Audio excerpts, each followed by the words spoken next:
today's envelope bag pattern, we're going to need a few supplies here, so let's talk about them. First, you'll want to grab some of this Hirschner's Cottage Cotton yarn. I love this yarn. It is so amazing. The price point is incredible. This is a 60% cotton and a 40% acrylic, and it has 207 yards per 100 grams.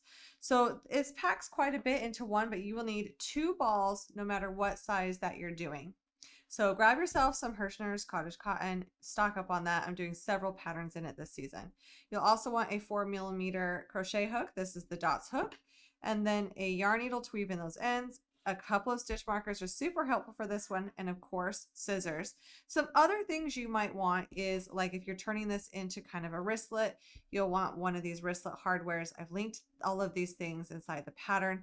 If you have some ribbon laying around, ribbon is great to make these tabs on the side so that you can attach hardware. And you can stitch those on or sew them in. And if you want fabric to do some lining, I decided to line mine, and you can use whatever fabric you have. This is a really light canvas fabric. And then if you want a clasp closure like this one, I've also included that in the link, but it's not always necessary. You can even do a zipper in here if you prefer to do a zipper. As far as this handle goes for a bag to throw it over your shoulder, because if you put a ribbon tab on each side, you can use it as a clutch or you can use it as a shoulder bag. I simply just grabbed one of the straps from another bag I already have. You might find that you might have a bag that you can rotate the strap around between each bag. So let's go ahead and get started. Now today on camera, I will be making the larger envelope bag. So I'm going to start by creating a slip knot, placing that onto my hook. We're using that 4mm, and then I'm going to chain 76 chains. Now that we've chained 76, I'm going to start in the very first chain from the hook, and we're going to work a stacked single crochet. And I like to work in the bottom humps for this. If you don't want to work this way, you can always do an extra chain as a turning chain and simply then half double crochet in the second chain from the hook. But I am going to work in these bottom humps here, and we're going to start with a stacked single crochet. So let's talk about what that is. I'm going to start by doing a single crochet,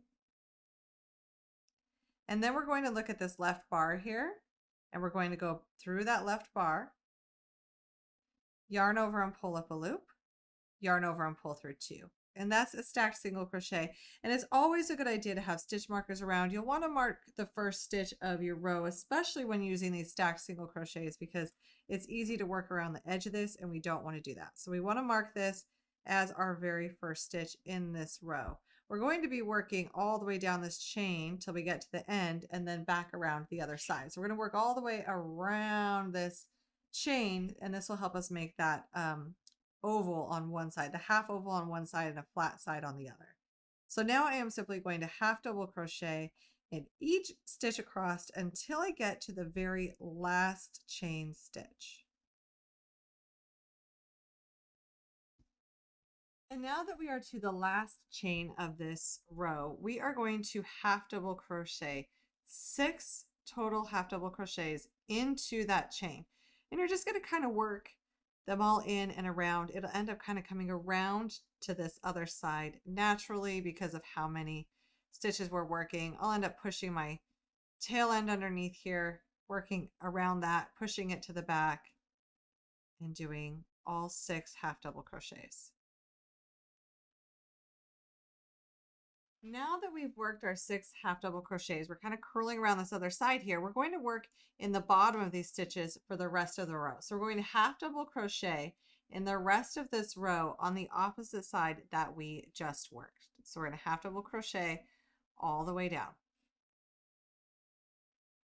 So we're half double crocheting a total of 75 stitches all the way down until we get to the end. And that means that for this row, this total row, working from up here, around, and back down, we will have a total of 156 stitches at the end of this row 1. So now we have completed the row 1, which is just one long row that we're going to curve around, and that's how the remaining rows are going to be. So we're back at this point here where we started, and we've created these rows. This will be a flat edge. And now from here on out, everything is going to be worked into that third loop. So we're going to turn our work, and we're going to go right into this first stitch. Now the third loop is not worked in these top 2 loops like you normally would with crochet. It's not the top 2 loops. It's this loop facing us since we're turning right here. So we're going to insert our hook into that third loop, and then we're going to do our stacked single crochet, and that's the first stitch. And now we're going to half double crochet in the third loop for 74 stitches. So we're going to get to the point where we are going to be increasing. And I'm going to grab some extra stitch markers here. For one, if you need to mark the edge stitch, please do. And then when we get to this point where we'll always be increasing around this edge, sometimes it's nice to throw some stitch markers in there to make it really easy so that you don't have to count your stitches to here every single time. So now that we have worked a total of 75, so we had the stacked single crochet in the third loop and then 74 half double crochets in the third loop, we are at the point where we are going to be doing some increasing. Now we're still going to be working these in the third loop, and if you have a couple of stitch markers around, this will make this process much easier to where if you're watching TV, you're not going to have to count every single row. So we're going to do 2 half double crochets into the next, still working into that third loop. And we are going to mark the first stitch of this increase section. So I'm just going to go ahead and throw a stitch marker into that first stitch of that increase. And now we're going to do 2 half double crochets into each of the next 5. So it's increasing by 6 stitches across here by doing 2 half double crochets into each of these 6 stitches that curve around this one edge.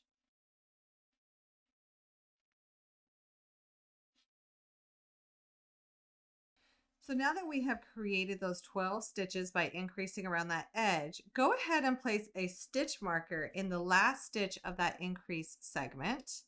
So we're marking the beginning of the increase segment and the end of the increase segment.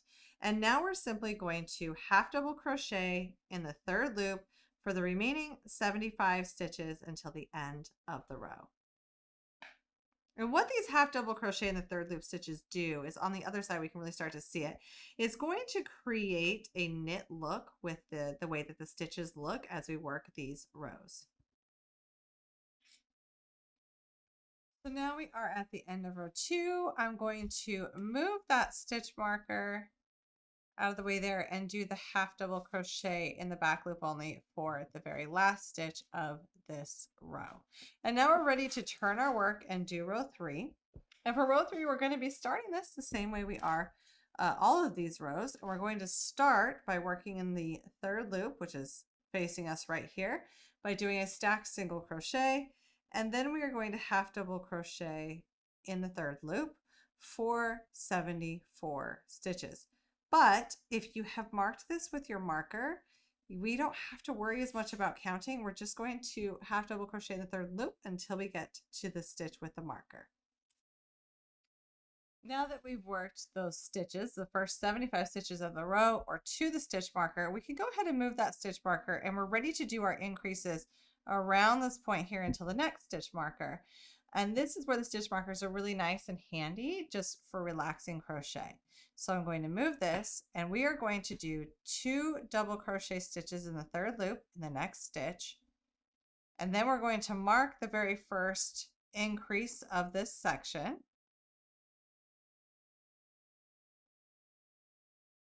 And now we're going to half double crochet 1.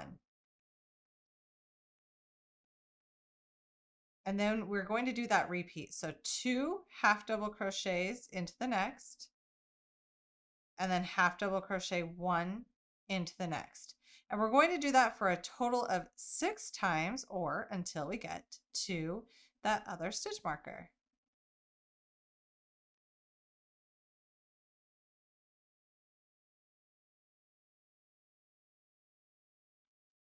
Working all the way around this end, and now we're to the last stitch marker where we need to finish off this repeat by doing a half double crochet 1, and then we're going to go ahead and mark that increase section again, because then when we work back the other way, it'll be really easy to identify when we need to start increasing. And then for the remainder of this row, we are going to half double crochet in the third loop only that will be for a total of 75 stitches until we get to the end. Every single row, sorry, I keep saying round because we're working around this, but it's technically done in rows because we've got this really long piece here. Every single row will increase by 6 stitches, but we're only increasing on this one side. When we work back again for the next row, when we get to our stitch marker, we will do 2 half double crochet stitches into the first to increase, and then we'll half double crochet into the next 2 stitches. And that will be our repeat to the end of this increase section. The round after that, we will be doing 2 half double crochets into the first stitch of this increase section, and then half double crocheting 3. So every single time we work a row of these increases, we're just doing one more stitch in between those increased stitches. So 2 half double crochets and then half double crochet 2, or 2 half double crochets, half double crochet 3, 2 half double crochets, half double crochet 4 or 5 or 6, and so on. And each row will be worked that way just by increasing on this side. I have the written pattern for sale on Etsy, and it will also end up on the blog if you want to have the visual of how to do this for every single round. But I'm not going to do every single increase row here because it would just be tedious. We're just continuing to do those same type of work where we're just working, half double crochet in the third loop till we get to here, and then we're going to increase, and then we're going to half double crochet in the third loop to the end. Now we're going to keep doing that until we get the size we want. I'm going to work this up and show you for the size large how many rows to do. So now that we have our piece, and I've gone through 19 rows of this, so the last repeat I did was a half double crochet 2 and then half double crochet into each of the next 17 stitches. And I repeated that 6 times around, and that leaves us with a total of 264 stitches for this size. Now I've done 2 sizes. Here's one that is done, and this is a smaller one. We're going to be stopping on row 15 for the smaller one. It won't be quite as wide. And I like the shape of this too. Now our next step is to do this side of it. I kind of want to clean up this edge. I'm going to show you how to do that with crochet, but if you don't want to do it, you can always take a ribbon and place a ribbon on that top edge, which is really nice look as well. I did use my sewing machine for this. We're going to talk a little bit more about it. I really don't like my sewing machine. I think we're back on non-speaking terms, but it did work out nicely. But I want to show you how to do this edge if you don't want to sew a ribbon in there or you don't happen to have one. So we're going to turn our work, and we're going to be working across this raw edge here. Now I do want to note that blocking this before continuing on is a great idea. Once you get that piece done, blocking will really help even those stitches out. Now when it comes to working along this straight bottom edge, I'm going to start by chaining 1, and we're going to be working along here, and we're going to be working 1 single crochet stitch per row, but we're going to do this in a unique way. So I'm going to start by single crocheting along the very first edge of the row, and that's our first stitch. And now before I do the second one, I'm actually going to insert my hook into the left bar of the single crochet we just made, and then into the next space along the edge, and then we'll yarn over, pull up a loop, pull through the first loop on the hook, and then yarn over and pull through 2. And then we're going to do that again. We're going to go through that left bar, and then we're going to go into that next space. We're not pulling these too tight. Yarn over and pull up a loop, yarn over and pull through that first loop on the hook, and then yarn over and pull through 2. This creates a really nice straight edge. I like the way that it looks. So let's do that again. Through that left bar, through the very next space on the edge, yarn over and pull up a loop, and also pull it through the first loop on the hook, yarn over and pull through 2. And this gives it such a beautiful edge and a nice look. You want to make sure you're keeping it loose enough that it sits flat, and you can always block it again if needed. But we're just going to be working about 1 stitch along the edge. If it starts to pucker a little bit too much, and I can see mine's kind of puckering on the corner here, you can always add more stitches in here to get it to lay flat. So I might do 3 stitches along the next 2 just to add a little bit of breathing space to make it lay flat. And once you get to the end and you've worked your last stitch, you can fasten off and weave it in, and then we are ready to move to our next steps. Now, if you want, in this next step, you can line your bag. You can do it with a sewing machine. I am attempting to do that this time. In previous times, I have not, because I'm not really happy with my sewing machine. It's not my favorite thing ever, but I've prepared this piece of fabric that is slightly less than the overall fabric of the crochet. So I'm going, this is the right side. I like to tell this from this very first row. I like seeing that on the right side. So I'll take the wrong side here, and then I'll take my piece of prep fabric where I just cut out the same shape and kind of fold it over the edges. No, it is not perfect. I stink at sewing, and I really just could not care to have that relationship with my sewing machine. But I am going to sew this one today because I'm already in it, and I did it with the pink one, and I'm just going to sew this along the inside edges of this clutch to line it. Now, lining is not mandatory. It's optional, but if you wanted to line the inside of your clutch, this is a great time to do so, and you're simply just going to sew it around. And once we have done that, then we're going to fold our clutch. So this is where we're going to fold the bottom and then pull down the top and get the ratio just how we like it so that it closes in the way that we want. And then we're going to seam the sides. So if you're not going to be attaching this part to the clutch, you can skip that step. I'm going to go sew this to it, and then we're going to come back and we're going to talk about seaming these sides. Now, as I've pinned this to sew it, I just want to know if you want to create tabs out of ribbon, and this is what I have done on this one, so that you can attach like a wristlet, or even if you do both sides, a strap to each side of this clutch to make it into a shoulder bag.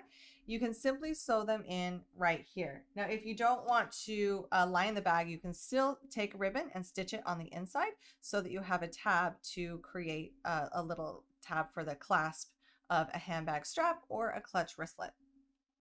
So now I've got my lining in here. I've pinned both sides of this to be where I want these sides to be sewn down and the appropriate proportions for this to fold over. So we're going to fold this, and then we can either take our yarn needle and our yarn, and we can seam back and forth by going through the stitches. Or if you've got your sewing machine out, you can also just sew down each edge to close each side. So now that we have all of that sewn, we have a nice pouch here with a fold over top. You can put hardware on here if you want it to be a snap close. I'll include links for that. I've picked up these on Amazon. They come in lots of different colors, and that's kind of nice too. Or you can just leave it open, which is totally fine. You can always do a magnet closure underneath here if you prefer to do that. And then you can either use a wristlet to attach to one side if you want to do that, or a hand strap. So I found that so many of my handbags have these detachable hand straps, so I can move them around from bag to bag, and I can simply attach it to each side here. And now it can be used as a shoulder strap. You can wear it crossbody, however you like. I really hope that you've enjoyed this clutch project. It's been a lot of fun. It's very versatile depending on how you want to put straps on it. And it's a quick and easy, cute accessory for on the go.